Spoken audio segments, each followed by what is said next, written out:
Hi, and welcome back to my channel. It's good to see you again. Today's class is a fun one about how to use the different definitions of very common verbs in the English language. This is probably part one of 3 videos I will make about this topic, because there are so many helpful definitions that will make you sound like a pro in your future conversations. This video is for level B1 to C2 English learners, but of course, everyone is welcome. Just remember to pause the video if there's too much information coming your way too fast. Okay, now that that's out of the way, let's begin with our first verb, to run. This is a great and very flexible verb, and we use many of the definitions of this verb quite often, actually. This is also one of the first verbs we learn, along with to walk, to describe movement. The first definition we have on our list for to run is running for exercise. When you feel the wind passing by your ears and your feet hit the ground, pushing you forward with each step you take. Many people like to run outside around their neighborhood or on a track around a soccer field. But in the winter, when it's too cold outside, some people run on a treadmill or in the fitness studio where it is a little bit warmer. Most of us know this definition already, and the word run has 644 more definitions we can talk about, but we can't possibly discuss them all in one video. And to be completely honest, I don't even know if I can count that high. So we will save that video for another time and look at 2 more definitions. So let's learn them together. Okay, getting back on track. The next way we can use run is machines run. And what do I mean by this? Yes, there are some robots that have legs and can actually physically run like we can. But in this context, what I mean is machines like computers run programs for us so that we can work and surf the internet. Appliances like coffee makers run all morning for your colleagues, and refrigerators run 24/7 to keep your food cold. To put it simply, when I run a machine, what I'm really saying is it's on and can function. That's it. One problem with English is English likes to be complicated, only sometimes, but this really does mean that a device is on and can do the job it was designed to do. So let's explore some more situations we can say. Cars run on gasoline or diesel fuel, right? As a result of the gasoline in the tank, the car can now start, turn on, and drive to the supermarket and back. Do the job it was designed to do. Phones run on a battery and light bulbs run on electricity. To make this verb definition a little easier on yourself, for future conversations, you can think of saying run like work, perform, or function. These more or less mean the same thing in this context. So if you like saying laptops run using a battery or laptops function using a battery, absolutely say the verb that you like most. Just remember, this definition has nothing to do with running using legs, but everything to do with functioning. Moving on to the third definition. Nice job so far, by the way. That was the most difficult definition in the entire video.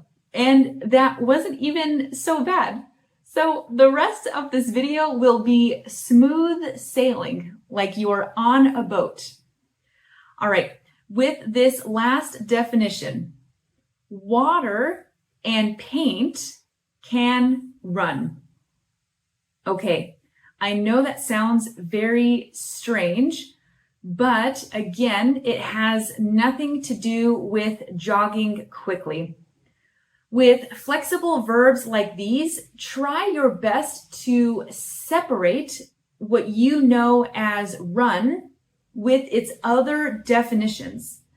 Once you are able to see them independently of each other, once you are able to see them as their own definition, run, function, and run in the way that we will learn in a moment, it will be much easier to learn these definitions. All right, to help us further with this last definition, we can think of two verbs: to flow like a river and to spread like butter. When we say liquid or fluid runs, we mean that it spreads everywhere. Let's say I'm watching a really sad movie and I start to cry. The tears run down my cheeks, like how a river flows through its path. The tears flow down my cheeks. They run down my cheeks. If I put too much honey on my bread, the honey runs over throughout the top of the bread and runs down the side of the bread. It spreads everywhere. It runs down the bread. In these cases, you can say flow and spread. People will understand what you're saying, but to run is the much more grammatically correct verb, I would say.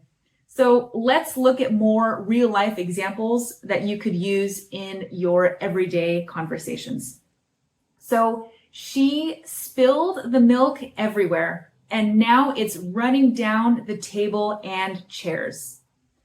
He left the shower on, and the water ran all over the bathroom floor. One last example is we danced so much the sweat ran down our faces. Remember, we say this for liquid and fluids like water, paint, gasoline, juice, and really anything that is wet. Not solid or hard things that can't flow, like a pillow or a notebook. That wouldn't really make sense to have a pillow run down a bed because pillows fall off the bed. Just like a notebook can fall off a desk, it doesn't exactly run down a desk. That is all we have for to run. Very nice job. We can check that off our list now and look at our second definition, to set. This is a fantastic verb, but this verb only has 430 definitions, but we will only look at 3. So we set objects in specific places, like when we set the table with forks and plates to prepare for dinner. It really is like organizing objects in a certain way or place so that they help you do something. Having the cups and plates on the table will help us eat and drink during dinner. Another example we can use is setting your furniture in certain parts of your house. You don't typically set your bed right behind the door because then you can't open your door. We set the bed maybe near a window or the corner of the room because it makes more space. Nice. Let's now look at the next definition for set. So we use set when we also want to establish or begin a rule or goal. This definition is a pretty important one to know, but really quickly, let's first make sure we all understand what exactly rules are. Rules are like a system we follow so that we can all live normal lives together. We have rules to stop at red lights, to buy a bus ticket so that we can ride, and to sell only fresh and frozen food so that no one gets sick. When we begin our rule, we set our rules and goals. You set a goal to run a marathon within a year. Basically, you started an idea and you try to make it a reality. Let's think about more examples that you will hear often in conversations. So your company, for example, set a rule that says you cannot leave dirty coffee cups in the meeting room.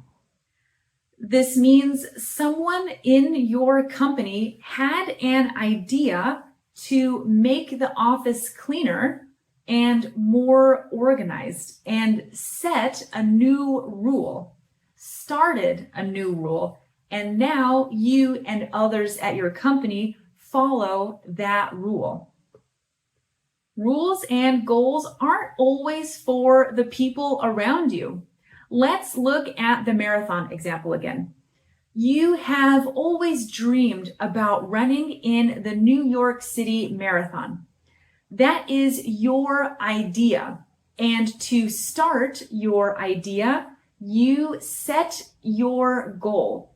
You make your plan to wake up early in the morning to run, you eat healthier, and you sleep enough.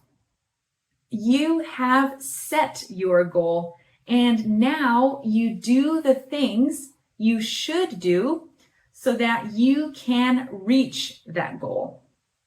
This is a good one to know because many people set short-term and long-term goals throughout their lives, and they like to share them with their neighbors or friends and family. So you will hear this one pretty often, especially around New Year's. People like to set New Year's resolutions to lose weight, for example, start going to the gym, or simply start running. All right, lastly, we have the simplest definition, which is basically to sink. The sun sets every evening. Easy peasy. If you're wondering what the opposite of sunset is, it's sunrise. You can use them both as a noun and as a verb. The sunset on the beach is beautiful, and the sun sets early in the winter. I like to see every sunrise, and the sun rises in the east. Just keep in mind, in verb form, they are two separate words, sun and rise. And don't forget the phrase, he, she, it, s comes with. The sun rises, not the sun rise in the east. That's it for set. You guys are doing fantastic. We have one more verb on our list, and it is to get. Let's move right along. Sadly, to get doesn't have nearly as many definitions as to run or to set, but at 289 definitions, you and me looking at 3 of them will be just fine. All right, definition number 1 is pretty simple. We get things. Whether we get stuff or knowledge or experience, we get them. We receive them. We collect them. We bring them into our lives. When we are young, we are naive and have very little experience. Our whole world might be the city we live in. We don't know anything else at that age. But when we get older, we collect experience. We receive knowledge, hopefully, and we get stuff like a couch or a dog. This is a great one to know and to truly understand, because I think we say this verb at least 100 times per day minimum. It is one of the most commonly used verbs in the English language. But the good news is, when you learn this verb for the first time in your English classes, this definition would probably be the one you learn first. To get something, like to buy something. To get something, like to receive something. This one is a really good one to know.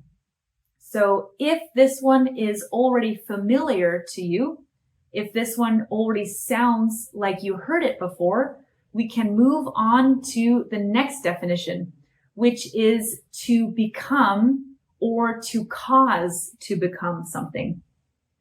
I know that sounds really confusing, so let's break it down into smaller parts together. So let's look at an example. We begin life as babies. Some time goes by and we then become children. We get older. More time goes by and we become adults. You can think of become and get in this context, meaning to change or to grow.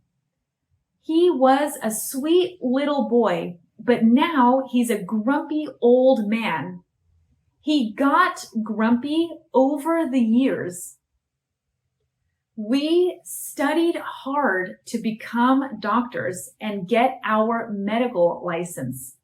We were students, but because we studied and took exams, we changed ourselves from students into doctors.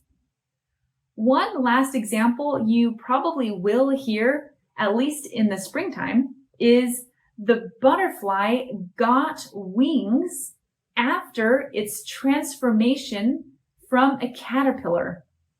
It was a caterpillar in the past, but it changed and grew into a butterfly. It got its wings. Very, very good.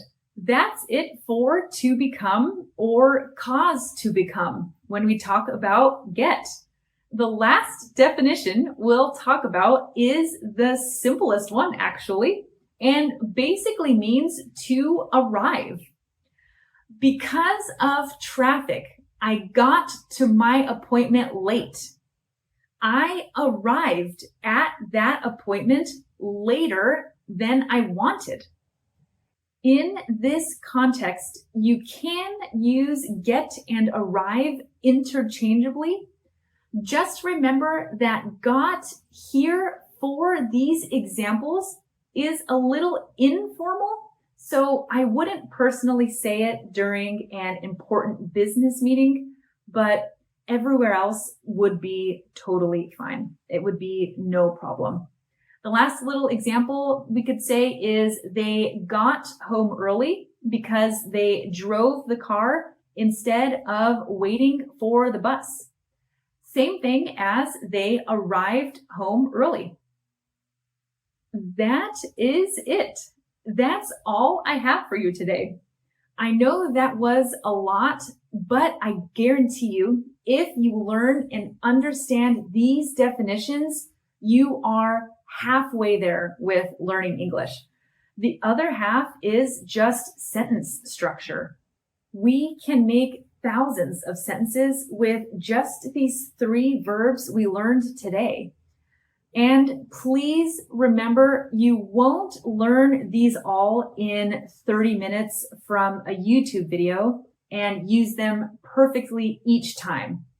Learning a language takes a lot of time. And if you forget all of these today, that absolutely does not mean that you are dumb or lazy.